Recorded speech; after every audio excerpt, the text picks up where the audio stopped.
The Wednesday week is sponsored by Michael Constantine Wealth Management. We bet you can't find a financial advisor closer to Hillsborough Stadium.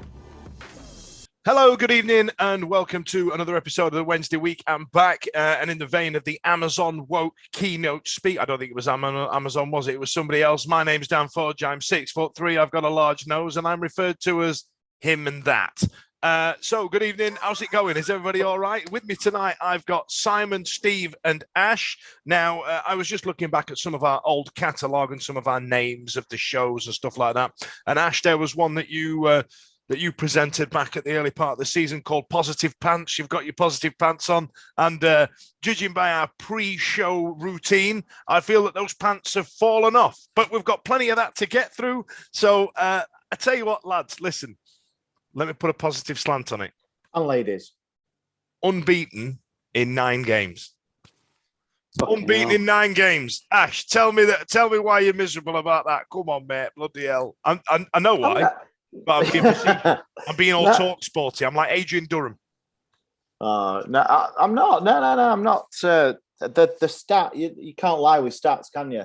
9 unbeaten. It's it's good. It's great from how negative and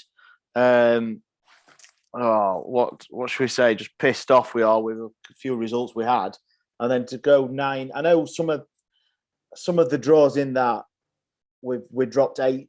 What was it? 8 points. So we've got 4 draws where we should have had 4 wins. That's probably the stat negative of it. But 9 unbeaten. You're right, Danny. It's good. And yes, we've had the Papa Johns or whatever you want to call it. A win's a win, and that's all you can do, isn't it? What is it? Winning breeds winning, I think they say, or drawing breeds drawing. In our case, a lot of the time. But no, this it's not as negative. You can pick negatives out, and I will, of course. But yeah, mate, unbeaten in 9. There's not many teams can say that. Not even Liverpool can say that. Well, no, Anymore. no, they can't anymore. Yeah. I mean, all right. So let's start. So usually at this time of the year, it's an international break. I normally get a week off, but I've had the last 3 off. So I'm going to get you all together. Let's talk about some football. Let's talk about Saturday. So we had Sunday. Sorry, was it Sunday? I can't remember. Yeah, Sunday. We seem to have played every other bloody day, don't we?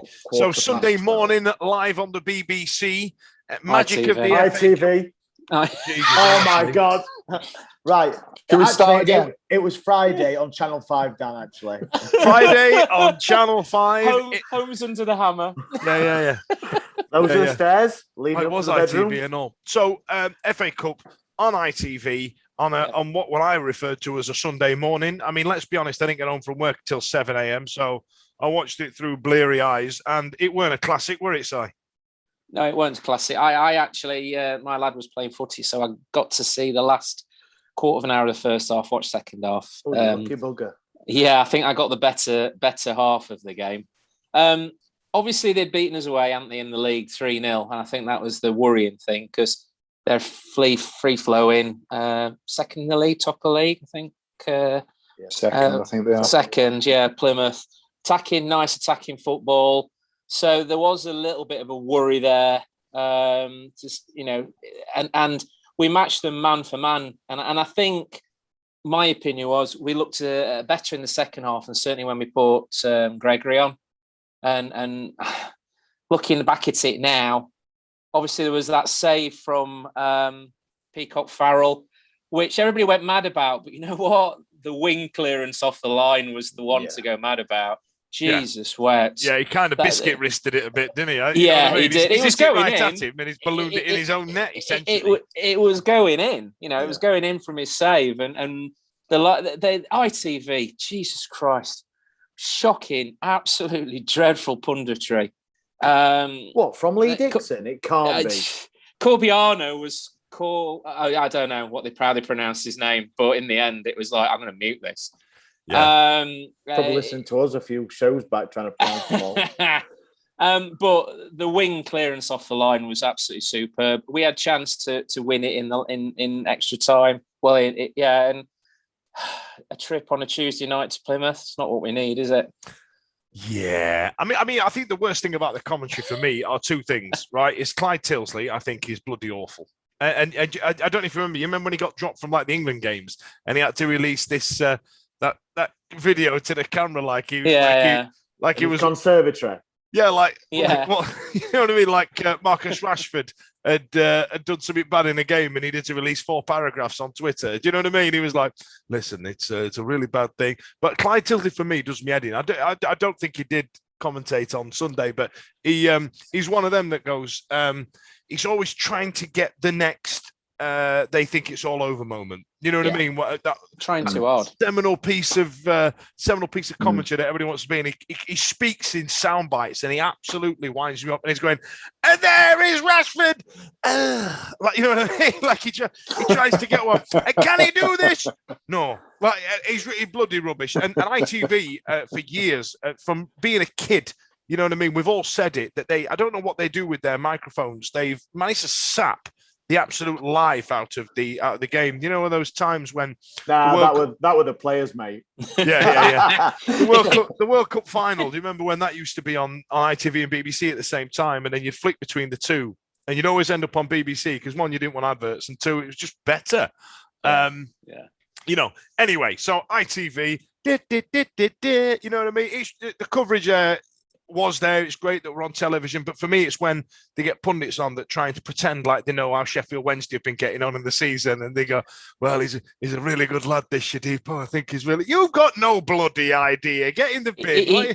Was it the second round of the cup? I think it was, wasn't it? And he came out a statistic of Wednesday haven't got knocked out the second round of the cup in over 100 years, and then it was something along the lines of, "Well, actually, they've only been in the second round of the cup 4 times or something." It's the first round. It was the first round. First round, yeah, right. So it was a really shit statistic because of the amount of times we've actually been in the first round has been very few. So lovely. It's just lovely. It were rubbish. I mean, there's hundreds of things I can use that analogy with, but I won't. But yeah. Now, Steve, the game itself weren't exactly a classic. I mean, did you see some improvement? You know what I mean? Did you see? You know, we didn't get spanked 3-0, but we were at home. Did you see that we felt tighter at the back? I mean, you know, everybody seems to be changing their mind about Johnson at the minute. Yeah, to an extent. Controversial, Steve. With Johnson, we've got some time to build, so we'll get to Johnson in a bit. The game itself, it was a funny one. I think we talked about it last week. We mentioned the fact that. Or I mentioned the fact that after the Sunderland game, I think it was Vic was saying that she wasn't bothered about the cups. She wasn't going to come to the game. She just wanted to get it over with and let's concentrate on the league. And my feeling was coming out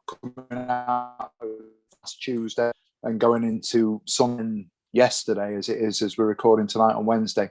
If we'd have got knocked out the FA Cup on Sunday and we'd have lost to Harrogate at home yesterday, whatever sides we put out would have had a detrimental effect on any sort of momentum that we'd sort of begun to sort of get into, you know, after the Sunderland game, which I think again maintain even now a week and a bit later was a fantastic evening, fantastic performance.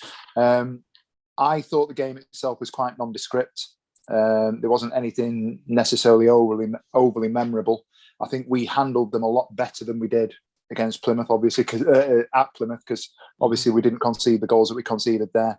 Other than the Peacock Farrell save, I don't think there was necessarily too much to panic about. I think I'll stand correct, I think they shaded possession. But there were plenty of chances to be at both ends. It was all right. If you go back to Plymouth, when we played in September, I think it was, the fact that we've got Dick 3-0 and then we've turned up and everybody had a little bit of apprehension. Let's make no mistake about it, where we were on the telly the other day because we're Sheffield Wednesday and we were playing the top of League One. At the time of the draw, they were the highest ranking team in the competition. So everybody had eyes on this game. I'd argue that, you know, Plymouth might have gone into it as the favourites. I didn't see any betting odds or anything like that. So for us to get not a result, but for us to actually get into, you know, the 0-0 rather than a defeat and the side that we've put out, I think to be honest with you, It indicates that we've made progress over the last few weeks. Is Sunderland a bounce point? I don't know. Are we going to kick on from here? I don't know. You can't legislate for anything that happened last night with Harrogate, because that was a totally different side, a totally different setup, and I'm sure we'll discuss that later. I don't want to truncate the podcast, if you like, but I think I was, given everything that had happened and everything where we were in terms of the results and the performances that we'd had over the last sort of 6 or 7 games, with the draws and the mistakes that we made that had led to draws. I was relatively happy with the way that we set out and relatively happy with the way that we played. I mean, go on, Sonny.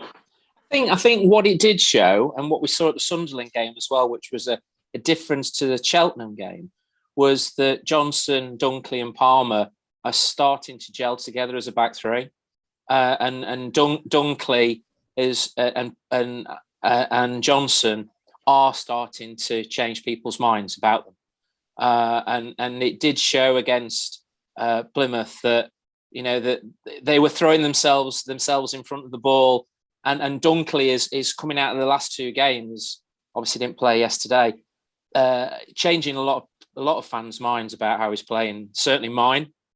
Johnson too, which was a marked change from what I saw down at Cheltenham, where they look players who look disjointed and didn't look part of a back three. You can always Palmer. I mean, Steve and I were talking about it the other night. I'm a great fan of Palmer as well as Steve is. I think he's a great player, and always puts a shift in. And what we weren't seeing was Ash. We weren't seeing that from Dunkley and certainly Johnson, and we saw that the last 2 games. So I think that's a big difference. I think Ashley's going to jump in before. Listen, the part I know I get a lot of stick privately and publicly about the Palmer situation. Let's put that to bed straight away. Palmer is above average. He's not or my son. He's not my boyfriend or my son. All right, but he's when you look at a Dunkley or an Iorfa or a player of that sort of ilk, if you like, they are revered as being absolutely. Dunkley's virtually the second coming at the moment. After the last couple of games, he's been an absolute phenomenon. Yeah, but next to him, to the right hand side of him, you've got Palmer, who's just quietly going about his business, doing everything he needs to do, making very few mistakes, if any, just getting on with the game. I'm not saying, and I say it every week, he's not the best player that we've got, but he's essential because he doesn't drop bollocks like other people do, and he's essential because he's the fabric of the club. Well, let me look at it from a different way, though, Steve. He offers fuck all. Do you know what I mean? Like, I think they wanted us. When the team sheet came out, I was like, I don't know what formation we're playing. The way they had 3-5-2 written down, like Corbino was on the left wing back or some shit. Like, and Patterson on the right wing back. On the right Jesus, wing back. I couldn't work out what was going off. But in terms of Palmer himself, yes, yeah. That player that was prone to a few mistakes that he's never been forgiven for about 5-6 years ago, where he would drop the odd clanger, and they are now very few and far between over the season. That's great, but it's like giving yourself a pat on by the back for not being a serial killer. You know what I mean? Like, hey, I've not murdered anybody this week. Like, that must make me a good serial killer. Like, do you know what I mean? Like I don't. Well, that's what we need. That's what we need in the side. Is somebody who's just going to go out. But this is it. This is not murder anybody. A good finisher. Murder anybody. What a good finisher. He's not going to murder anybody. This is how far we've dropped down. That we're patting a player on the back for not fucking up. Stop fucking up and do something that does something good. But it's not just that. Do you know what? And I'll sit and I'll watch him. Joking aside, I'll sit and I'll watch him. He does things that other players technically don't do. His touch, his reading of the game, his understanding, the way that he plays balls down, the little things that we don't see, he does. He's not going to be the player. I'll give you an example. Brennan last night, was it the second goal or the third goal, where he's pinged the ball across the pitch? Yeah. Palmer's not going to do that. No. Liam Palmer is not going to do that. He's not. No. He's absolutely not. Anybody that plays... but Stevie, Brennan did it once. And we scored from it. But Palmer's got the ability to do it once. It's not like it's Bannon where he tries it 5, 6, 7, 8 times a game. So he has got the ability to do it, surely. But I'm not saying that he hasn't, but he's a player that is going to play the percentages. One thing I would say, if you look at the Premier League FPL fantasy, if you play fantasy football and you go and sign the most expensive players, who are the players that score the most points? The players that score the most points are your Salahs, your Fernandes, your Mane's, Ronaldo's, those players that are the £12 million players that are going to score the highest points. There's not many people that are going to argue, or there will be an argument made for the fact that Kante is probably the best central defender or defensive midfielder or CDM in the league. They've got him in at like 4 million. Yeah, and he's terrible at fantasy because he doesn't do anything. He doesn't do anything on paper for what you judged against on fantasy. But that's Liam Palmer. Yeah. I'm going to call this episode Palmer as good as Kante. You'll have generate some listeners.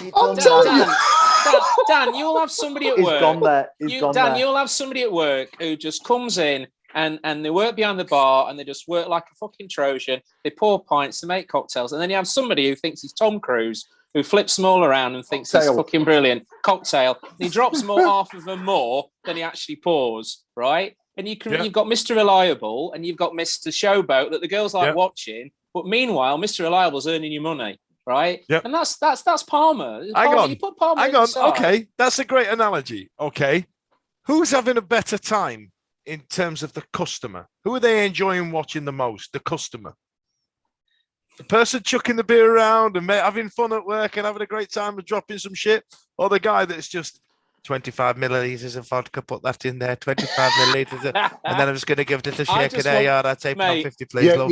You're absolutely right, but before he gets to pour the vodka and before he gets to do the shake, we have to bottle the vodka. We have to make sure that the vodka's got the right label on it. We have to make sure that vodka goes on the shelf. We have to make sure that we've got enough mixer. And we've got to make sure that the glass... So he's the day shift. Is that what you're telling me? I think Stevie's having a dig at you there, Daniel. After your history, I think Stevie's just had a slight dig. Sorry, listeners. This is a bit of a joke between the things. But in the meantime, while Courtney and Chardonnay are watching Tom throw his drinks around, Simon, Steve, Ash, and you have all got our pints going, fucking brilliant this, and we're on our third while they're still waiting for the, a group of Northerners in there. They want serving drinks. They don't want to watch fucking Tom Cruise throw vodka over everybody. In it. Right? In it. Here's a pint you've waited 10 minutes for. £6, please. You know what I mean? Yeah, exactly. And that's why the ticket prices are wrong. And that's why nobody likes Liam Palmer. But I get it. I like Liam Palmer. I get it. Listen, I like Liam Palmer. You can't. My old manager said to me, you can't have a team of Wayne Rooneys all the time. This is going back a few years, obviously. And he said, you can't have a team of Wayne Rooneys.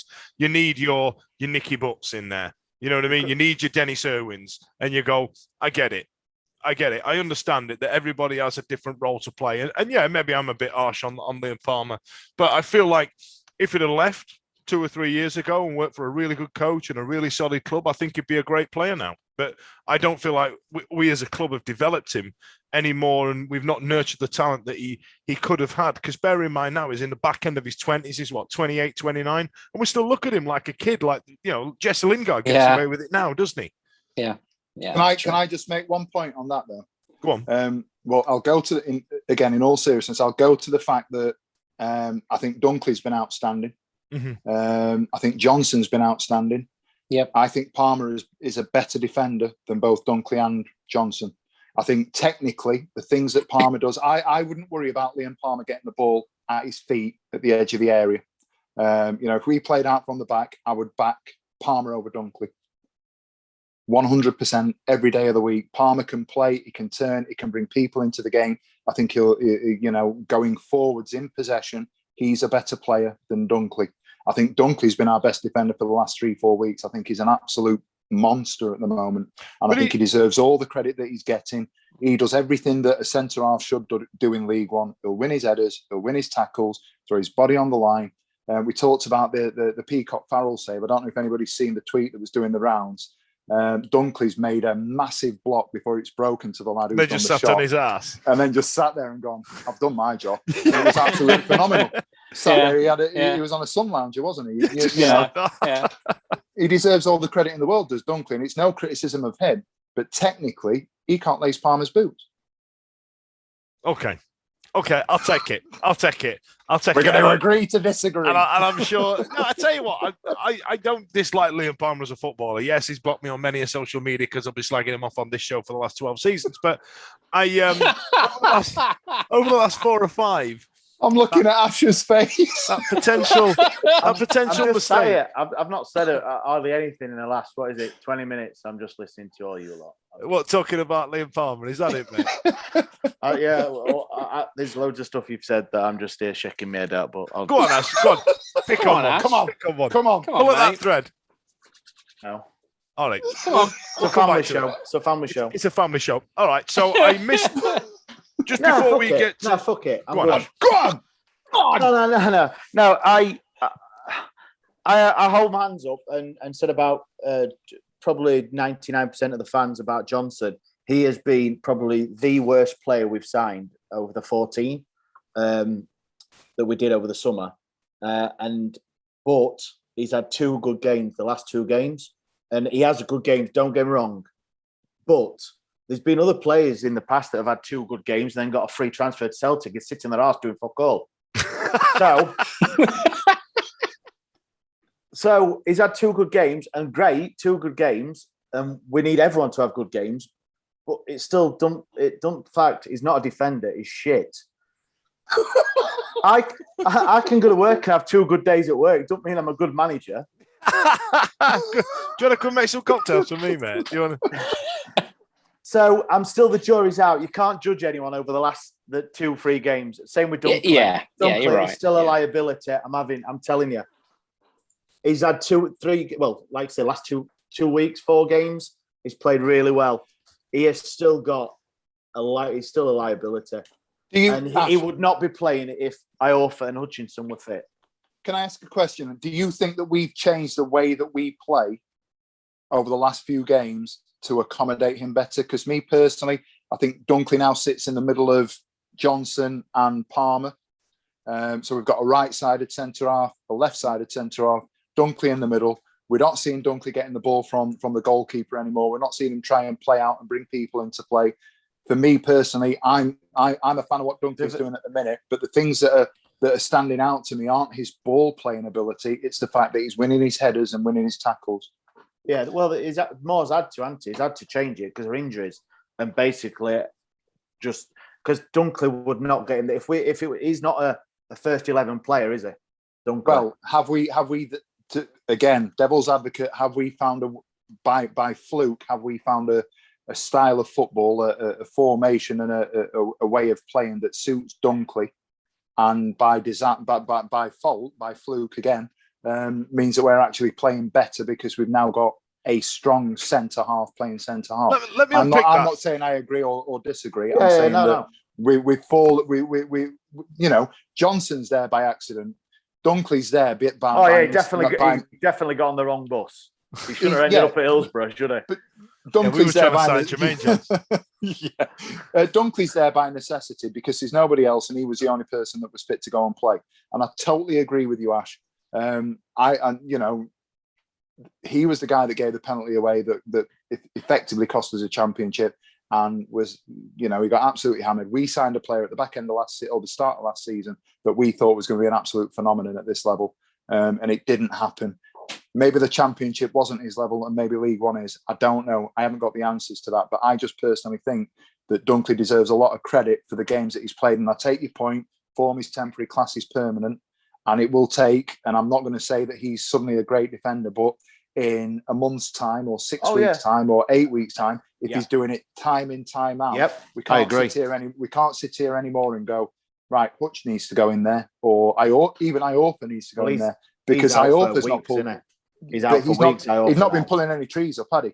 No. Let's be right. Hang on, let me the start of the season.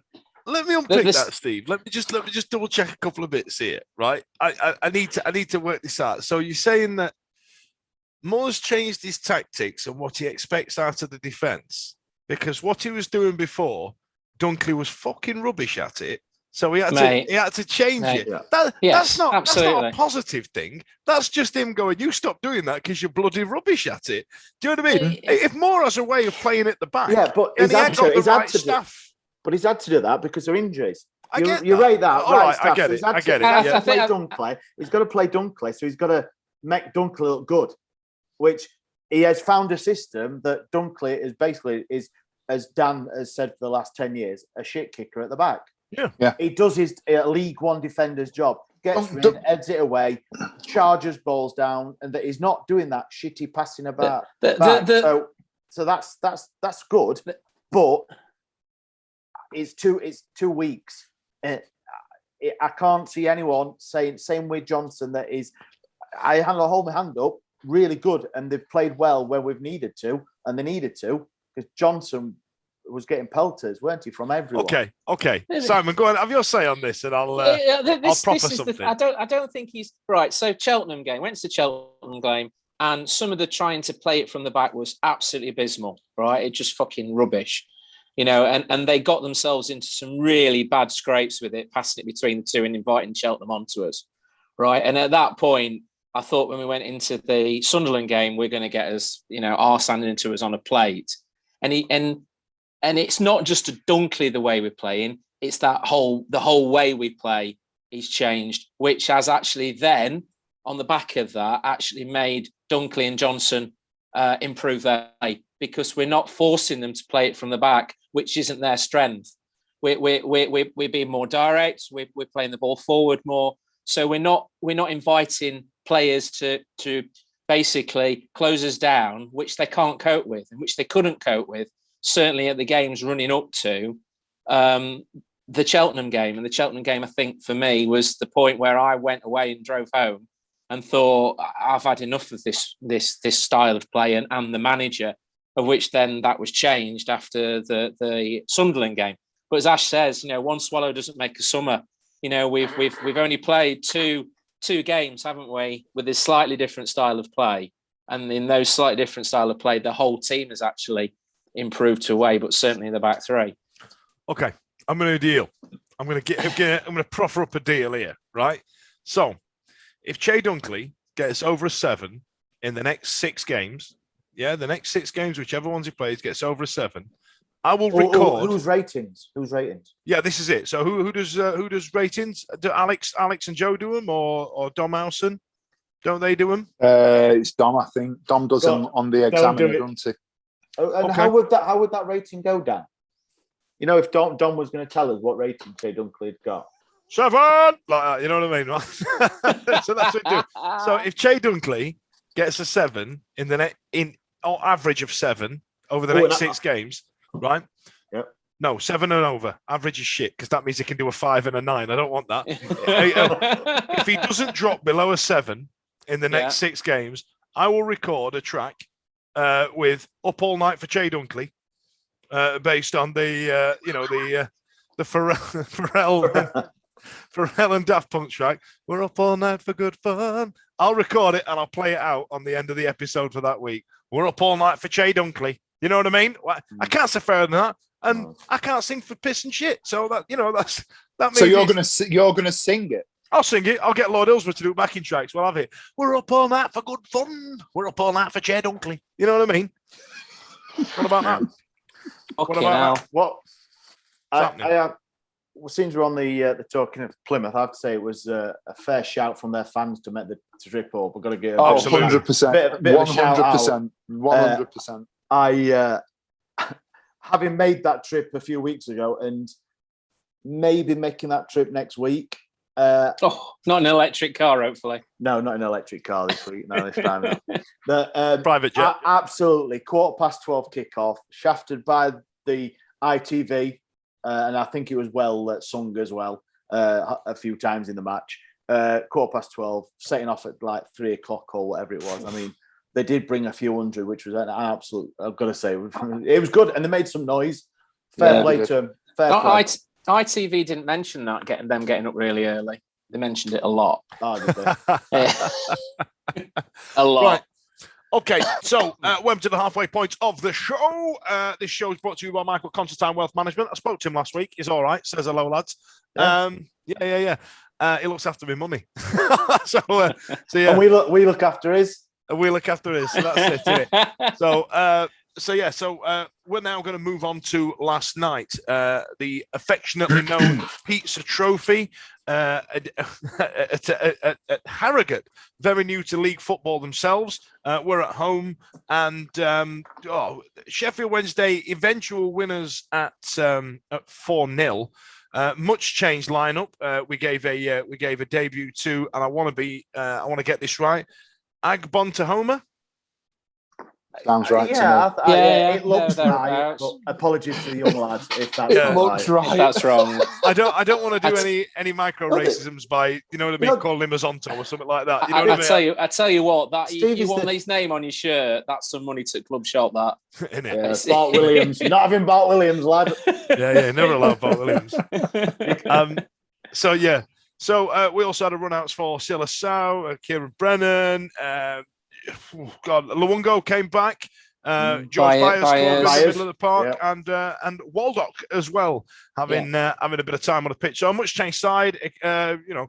Some would argue it's a little bit disrespectful to a town like themselves, but 4-0 winners. Ash, come on, man. Positive pants. Yeah, man. Yeah. I really enjoyed it, to be honest. I gotta say. Yeah, it was good. It was good to see some of the obviously younger guys and fringe players play. Really, for me, I mean, the scoreline doesn't give you the tail of the tape. I mean, Harrogate were brilliant, really good in the first half. Absolutely all over. Wildsmith, big props to Wildsmith. Absolute man at match for me. And he won. He got man at match, didn't he? Yeah, but mine's more important, Si. So, obs. Yeah, God. He made some really good saves, and obviously not played much football this season. So that slaughtered me. Just the way you slotted it out, like mine's more important though, Si, and then just carried on what you're doing. That's absolutely done me. I don't know. Because obviously everyone cares what I think anyway. Well, we are having. It was really good. I really impressed with him. Probably I was good. I was happy to see Luongo because I really like him. He's just got rich tea legs, and I really like him. Byers scored. Yeah, he looks. It's going to take a few weeks for him to get up to if he gets in the side. And that's about it, really. I don't think anyone else really. Brennan, obviously, a cracking pass, best pass of the night, even all 90 minutes, not just up to when he did. Cracking pass for the second goal. Shadipo cross, Byers header, bang it in. I thought Waldock, he can go back out on loan for me. He absolutely he went in for a tackle, and I don't know what he just went for a knee slide. It was ridiculous. I just want to bring up a couple of players, and I'll bring them up with one different one for each of you. So Simon, I'm going to give you. Who was I going to give you? Shadipo. I saw a tweet. I'll tell you about that in a second. Steve, I want to come to you about Saido Berahino. Berahino. I want to ask you about Saido Berahino, and Ash, I want you to talk about Silasau. Can you do Brown then? Because I think Brown should be discussed as well. Disgusting. Yeah, disgusting. Yeah. I thought Brown did okay. You know what I mean? But I think you're right though. I think the scoreline flattered him because they got in behind us a good few times in that first half. Be on Brown's side. You know what I mean? All the time. Number 11, I think it's Dorsey. Dorsey Domo. Yeah, he was. I thought he looked quality. He did. They were really quick on the break. Yeah, really quick. Yeah, really quick players, and they knew. I think it doesn't help with the young lads at the back, who, I think Brennan had only just come back off loan from wherever, like 2 days before. Not I don't know. Not Yeah, and I don't know how much training and coaching they've done together. Don't know what sort of formations they've played at the other clubs as well. So they've been playing a back four to go to a back three. I think it was expecting a lot on them, but in which case, there were some points it was comedy defending, and it was Wildsmith who just, massive hats off to him. Definitely deserves the Ash man of the match. The Ash, the man of the mash. Man of the mash, Ash. That could become a Twitter thing, Yeah. Well, I think we ought to have awards at the end of the season for you, Ash. Right. So who am I doing? Shadipo. Yeah. Shadipo. Now, Si, Right. I saw a tweet yesterday that actually got me thinking, and it said that, and it says, and I'll do the voice. That Shadipo, it reminds me like Jermaine Johnson. I saw that tweet. He's done fuck all for 88 minutes, but he's ended up getting 2 assists. Yeah. Is that a fair assumption of him? Yeah. I enjoyed the game. It was nice to have a night out with the boy. 4 goals, great. But I saw this as certain fringe players putting their stamp on getting into the first team. Mm-hmm. So I was hoping to see. So for Shadipo, I was hoping to him to basically run that wing himself and basically run him ragged, and he didn't. Didn't happen. No, the quality of the cross bias, I can't remember what the other assist was, to be honest. Was class, was brilliant, was really good. But you know what, mate? If he wants to make a stamp on himself and show that he's good enough to be picked for the first team, you've got to perform better than that.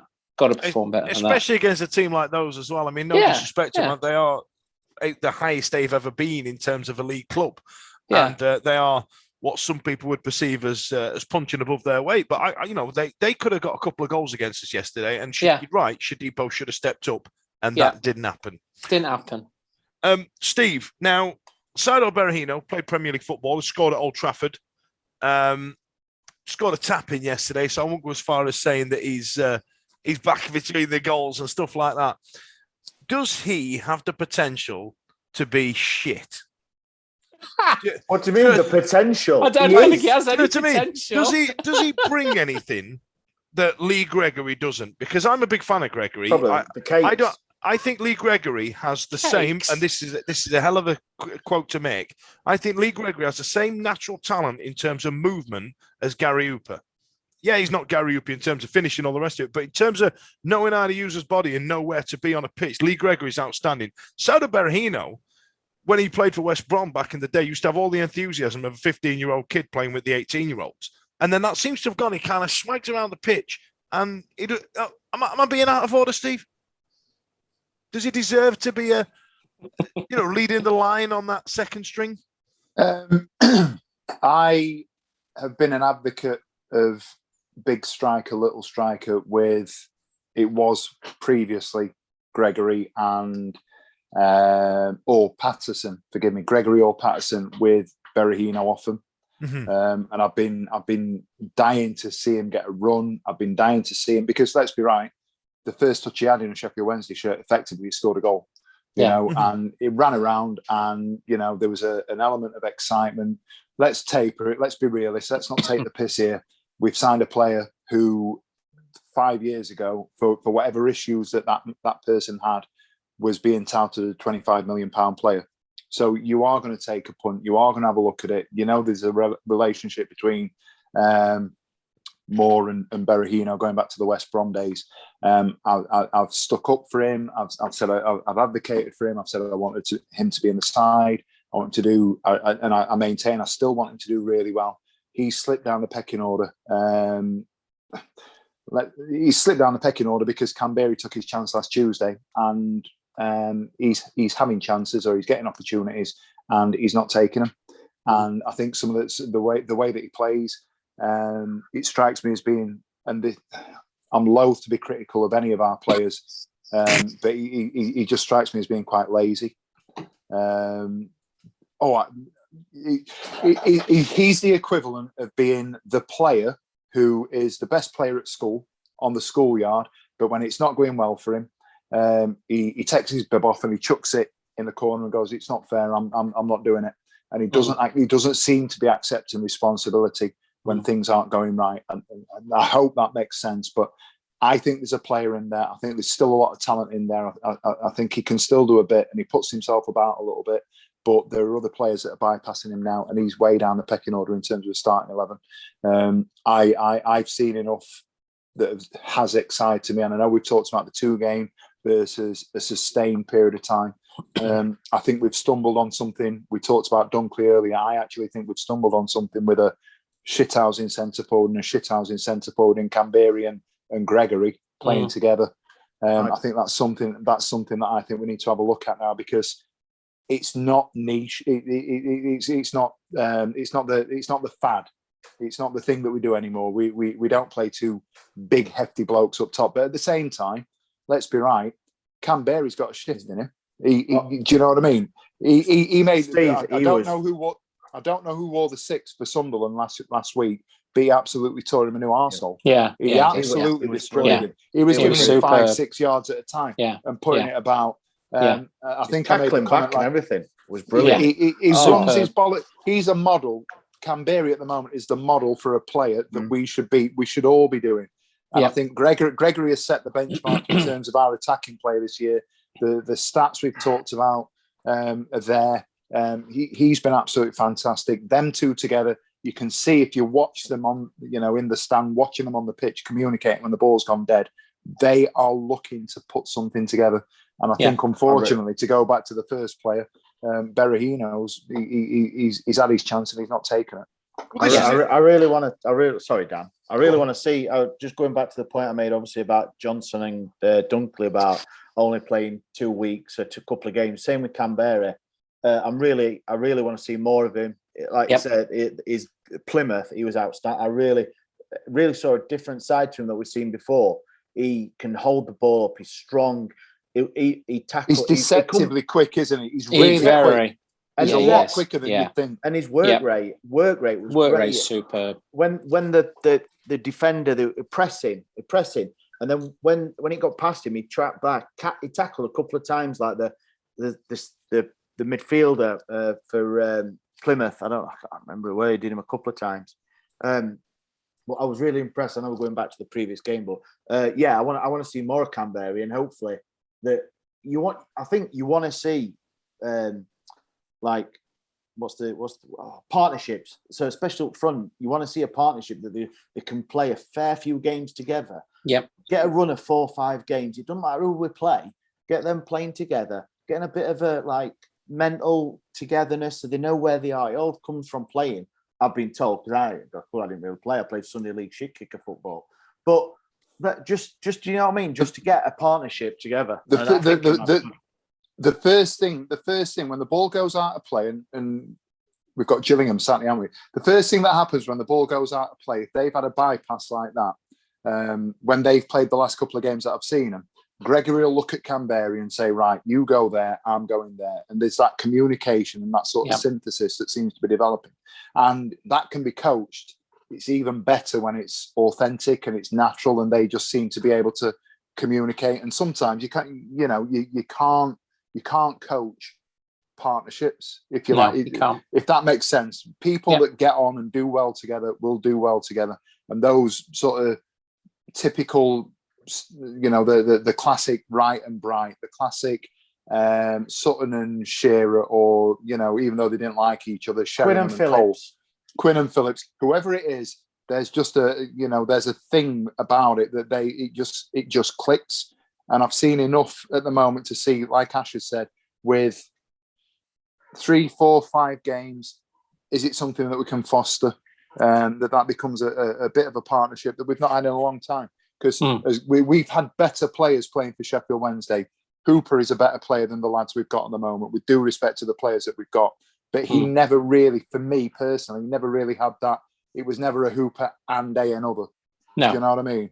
I'll tell you what it is, though, Steve. If you look at those examples you used, they were all late 90s, early 2000s. I feel like the game moved. When Mourinho went to Chelsea, the game changed.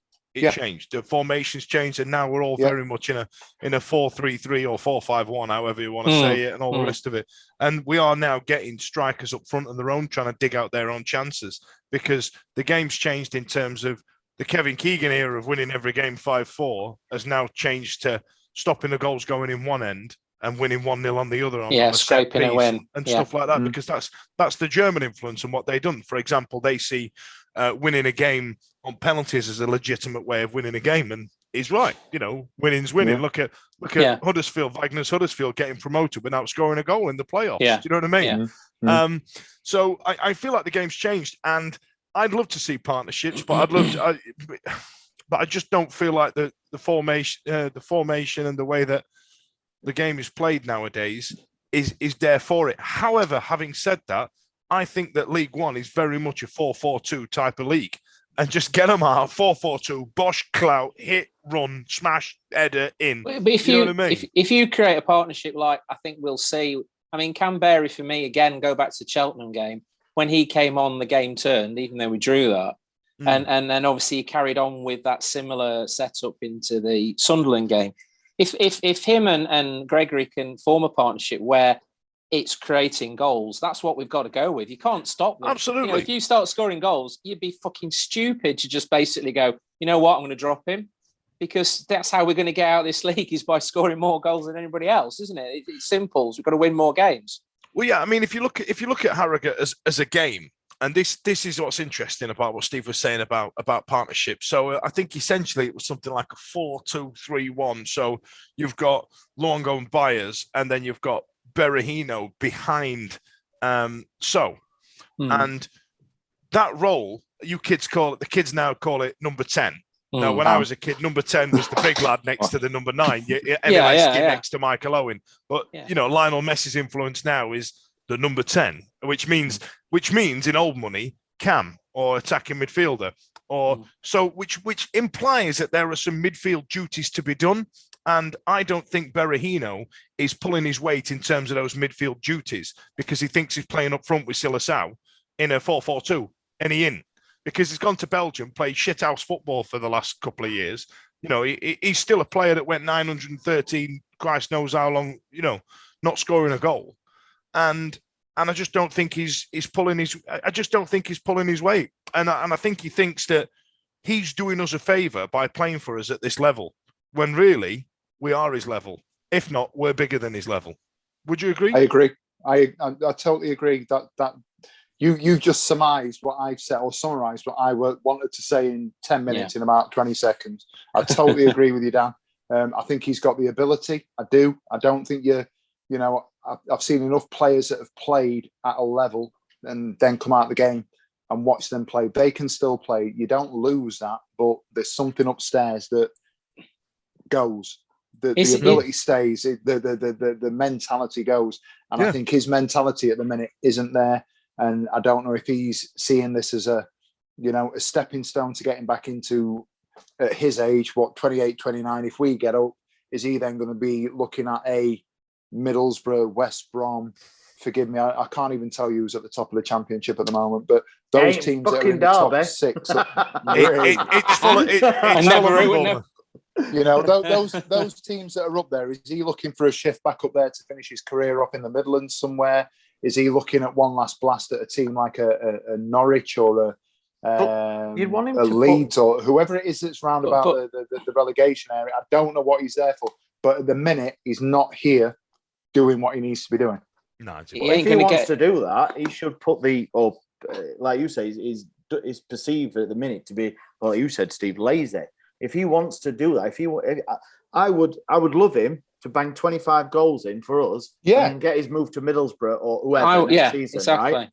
Right? I would. Yes, of course, I'd like to keep him on and whatever, and if he does great for us, but if you want to better yourself, you got to put the work in, haven't you? Yeah. So if he doesn't seem to be putting the work in for himself, he knows that or something must be. I don't know. You're right, Ash. But what he's doing, he's come here to do that. He's come in to go, do you know what? I'm going to do them a favour. I'll play for them. I'll smash it up. Then I'll get my big move. And then it's not gone his way. And he's done exactly what Steve said right at the start of it and gone, oh, they're not playing right, Dad. Chucked his bib off and gone to stand on the side, chucking abuse at everybody while everybody's trying to dig him out one. You know what I mean? What he's going to end up doing is going to end up going back to Belgium like he has been with his tail between his legs, where he's still not being very prolific either. But again, he's been playing attacking midfield or whatever. I don't know. He's been playing that number 10 role. Can I just say this? The shirt number does not denote the position. Can we stop it off? Can we stop it? Number 10 does. The only one I'd agree with is number 1. But who says number 1? No. Number 10 can mean it's just a position. Number 10 to me, because I'm a child of the 80s and 90s, means the big lad next to the little number 9. Think Shearer and Owen. Think Esky and Owen. You know what I mean? That's what number 10 is. Get in the bin. Any road. Let's move on. Ash, Silasaw, right? Oh, yeah. Moving on to prolific strikers. Yeah, cheers that. Prolific strikers. Now, that's why I did Steve first. Do you believe that Silasaw has got more of a shout to be in the first team and get a lion's share of Saido Berahino's first team game time? I believe Cilla Black has got more chance to be in the first team than Silasaw. He's been sat on that since 8:10. Yeah, he's done really well there. Yeah. 3 weeks ago. Oh, is that it? That's it. If he, That's it. He. What is it? He ain't a footballer. Come on. He played under 23s. Was it Newcastle? Under 21s Newcastle in the 23s. Papa John's 23s, weren't it? Yeah. Played in that. We've not really seen him in the first team. He's played Harrogate. Played against Mansfield as well. So if you look at the games he's played in, he's a more pizza delivery driver than he is a footballer. I don't get him. I really don't. I don't get what his redeeming features are. Do you know what about Silasaw? Is that still what we're talking about? Yeah. All right, go on. We're not on about. I thought you were on about Berahino. I was like, well, they are. Same could apply. Is he not a right winger? Is he not a winger rather than a striker? I don't know. I think I'd probably be more positive if he'd scored that second one when he was 1-on-1 with the keeper. We've signed him. When we signed him, we said he was going to be a winger, an attacking winger, an attacking wide player with an ability to play up front. The problem is when you sign these attacking wingers that can play up front, or you sign these strikers that can play out wide, they sit there on the wing. Yeah, exactly. When you sign a player that can do this, but can do that, the can do that becomes the problem. Yeah, and he came on Sunday and played through the middle. He played last night through. Essentially, he was off, but playing through the middle largely. Certainly second half. I'm stealing Ash's thunder. Forgive me.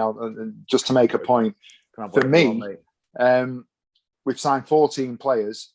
Ash has said earlier on he thinks Johnson's the 14th. We could argue whether Johnson or So are the 14th. Yeah, I think he's necessary in the squad because if we don't have him in the squad, we're looking down the subs bench and we're taking an under 23 lad or a lad from the academy and we're supplementing it. He was necessary, and you had to pluck these players and get them in there and get players on. But he's not a starting 11 player for me. I unfortunately. He might become that, but at the moment, like we've said, we talked about Dunkley. Dunkley were miles off it 2 months ago. Johnson weren't a player 2 months ago. All of a sudden, we turned Johnson into a frigging centre half. Dunkley's the second coming of, Rio Ferdinand. But it happens by fluke. And the only way that Silasaw is going to get into the team at the moment is if Corbyn gets surprise. Yeah. Yes. Boom. You thought you were coming to Hillsborough to get married in the 1867 suite. However, you're not. You're playing left. You're playing left wing. Your dad's come all the way from Australia. Oh. That's how she speaks. Any road, right? Okay. So turns out we're not having any of them, Ash. Yeah. I think Silasaw is I'm not seeing enough. I know he's once again minutes into it, or can we say competitive games minutes? But even in the minutes I've seen him, nothing at the minute. But I totally understand and get what Stevie said about getting bodies in the door at summer. And on paper, you looked at it and he was like this Dutch guy coming over, an attacking winger, and it thought actually, could look good. Unfortunately, not yet. But then again, like you say, what's happened to Johnson Dunkley? They are on the verge of England caps. Walking football. I think overall, though, for the game itself, I think the disappointing thing was that he played players there. I think obviously Luongo and Byers were there to get the fitness up. He had a few of the young guys who aren't at this moment in time going to be knocking on the door to get in the first team. But there were players there who theoretically have been purchased on loan, whatever they are, who are, could be knocking on the door to be in the first team. So they had to go and impress. And I think the disappointing thing that came out of the game last night was that those players who, Jayden Brown, Berahino, Shadipo, Sau, they did not impress. They had a team in front of them that are League Two, that the highest position ever been in. They had the chance to show these, how many were there, 5,000, whatever they were there, to prove that they are good enough to get in the first team, and they didn't. And that was what was disappointing from last night. I've just found something out that's absolutely blown my mind. Sorry. Thank you, chaps. That's sorted out one side of the pitch. I need to tell you this story. Actually, this is really weird. So a few years ago, I've mentioned it before, me and my mate Dan went on a tour of a few games around Holland. We did 3 games in 3 days, and one of those was FC Utrecht against Heracles Almelo. And I've seen Silasau play football for FC Utrecht, which was his only appearance for FC Utrecht, and it was an 81st minute substitute for one and only Irvi Emanuelson, who played for Oh my God! I went to a random game in Holland and seen 2 ex-Wednesday players. Well, if one of them counts, you know what I mean? Yeah. But yeah, I didn't even realise that. So yeah. So that's a bit of information for you. I'm going to get Emanuelson's name on the back of my Utrecht shirt. And if any of the listeners have got tenuous links like that, seen some random Sheffield Wednesday player or ex-Wednesday player in some backstreet Finnish 3rd division, I don't know, whatever. Get us on the socials. Yeah. I saw an ex. Socials. I went to Luxembourg once and saw an ex-Blackburn player playing for what used to be Spora Luxembourg, which are now called Luxembourg.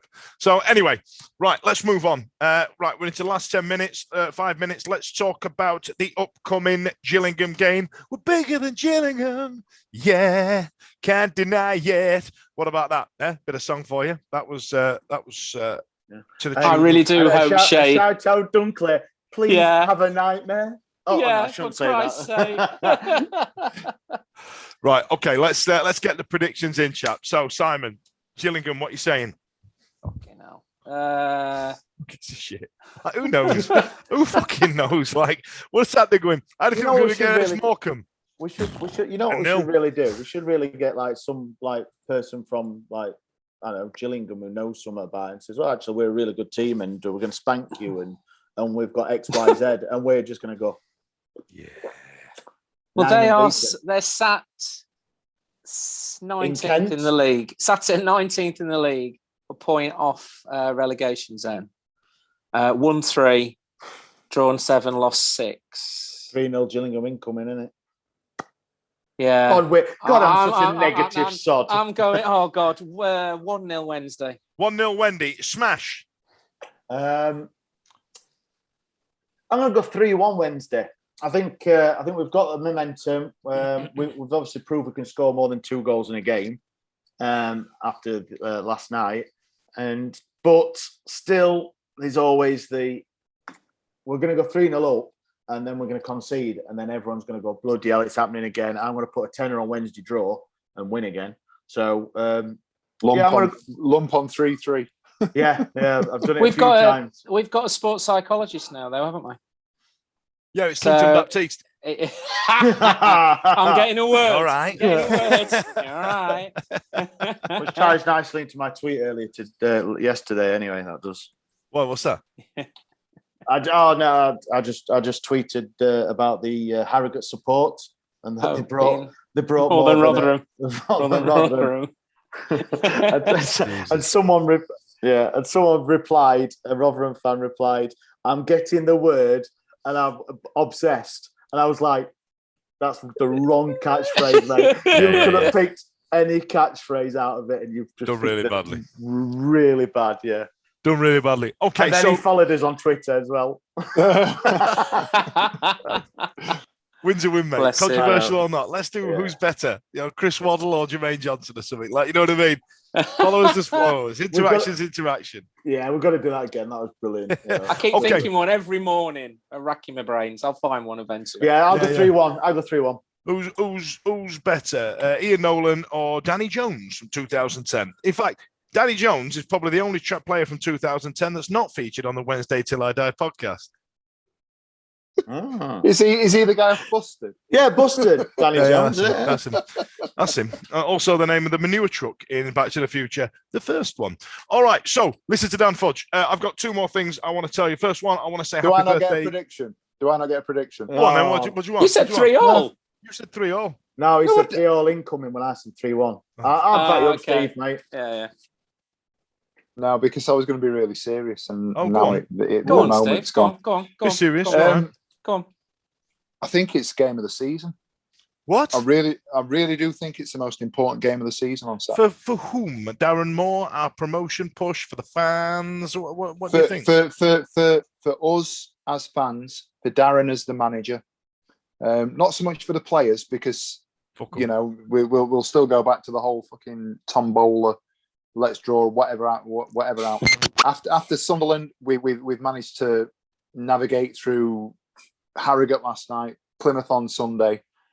If we win on Saturday, that upturn, that sort of upward sort of bounce will be there, won't it? And everybody's going to be, depending on other results, we will be in and around the playoffs. Everybody will be talking about this many points off top of the league. Everything's fine and dandy. Darren Moore knew what he was doing all along. Not lost in 10. Exactly. Do you not think that is any win though, Stevie? As fans, like any win, we always go, that's great. Because it's always so tight though. I mean, last season, every time do you remember we smashed Cardiff 5-0? We were all like, staying up, lads. Staying up. It's happening. I don't, because we've gone 9 unbeaten. And the 9 unbeaten that we've gone, if you go back to 6 unbeaten, we were still fucking drawing with Cheltenham or whatever was going on. And there was still that negativity. All of a sudden, we've gone from having drawn at Cambridge, having drawn at Cheltenham, having drawn with Wimbledon. We've beat Sunderland. We've beat Harrogate. We've drawn with Plymouth, who are top of the league in the FA Cup, getting a replay. And we've now got 19th place Gillingham, where we've got a chance of going out and putting another statement in and getting up the league. So the positivity is there. If we win on Saturday, it's another layer on the snowball, isn't it? If you like. So what's the prediction? Sorry, go on. Prediction. I don't know.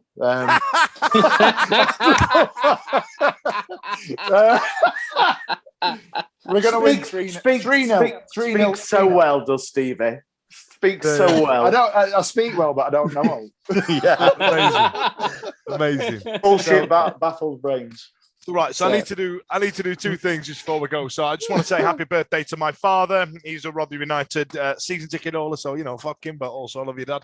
And second one, he's 60 today, my old fella, and I think he's just realised how old he is. Like but sod him, he's in Lanzarote having a lager. He's absolutely gattered. My stepmom keeps putting pictures on Facebook, and they're getting funnier as time goes on. You know what I mean? And the second one is Vic would go mental at me if I didn't mention that Sheffield Wednesday have finally signed up to the #HerGame2 movement. So there should be some comms coming out on that. Keep an eye on Vic's feed and if you don't know anything about it, which I don't know enough, if I'm honest, because I've had my head in the sand for the last few weeks, but it's something I want to get him involved with and want to take a look at. But yeah, Sheffield Wednesday are now involved in her game too. I think Ash probably had a word with his mates on the group, on the WhatsApp group that he's got. And Vic's went up and gone, Death on Chance area, are you going to get involved in this? And he's gone, what's up, Vic? What do you need? Come round for a cup of tea. And that's what's happened. And then they've all shoehorned that in, well done. Shoehorned it on really, and I got my first impression of Vic in. So that's nice, isn't it? I didn't notice a difference. I know, innit? Yeah, thought she was in the room. Right, okay. Thank you for abiding with us. My apologies for my absence, because I know the Dan Fudge fans are out there somewhere. You know they are. That geezer at Wimbledon. Yeah, mate. Are you Dan Fudge? Fanboy. I've So only been whoever doing you this are, show. mate, thank you for that. It made my day. That I've- so made your day, Dan. That I've been so doing this made show your for day. 11 years and I got my first recognition. I absolutely loved it. Man, you were smiling from ear to ear. He loved it. Bless him, this poor kid came over and he went, "Are you Dan Fudge off at Wednesday week?" And I was like, I was trying to have a sneaky fag and a pint. Like, you know what I mean? And I went, yeah. And the fact didn't that I know what I was stood said. right next to him and he totally blanked me, it was brilliant. Yeah, me. I was stood there as well. It's like he looked through his ash, didn't he? As if we weren't there. I didn't know what to say. So clearly I'm the favourite. And well, join us next week for the Dan Fudge Show. Thanks a lot for joining us. See you later. The Wednesday week is sponsored by Michael Constantine Wealth Management. We bet you can't find a financial advisor closer to Hillsborough Stadium.